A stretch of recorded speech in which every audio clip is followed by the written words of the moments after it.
Hi guys, ये हमारे पास जियो भारत का V3 मोबाइल है और इसके अंदर पासवर्ड लग चुका है और कस्टमर को मालूम नहीं है कि इसके अंदर कौन सा पासवर्ड है।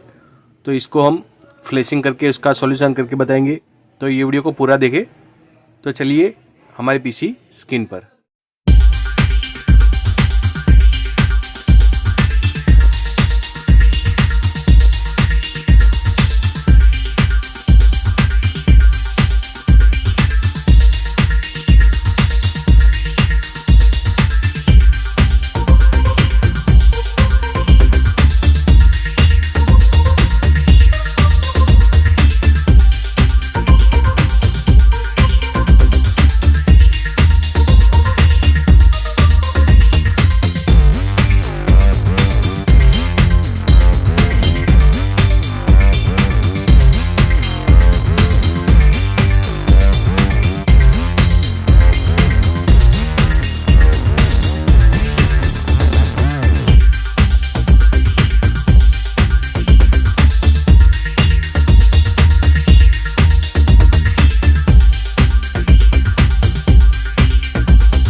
गाइज, अब मोबाइल को चेक कर लेते हैं कि हमारा पासवर्ड अनलॉक हुआ या नहीं।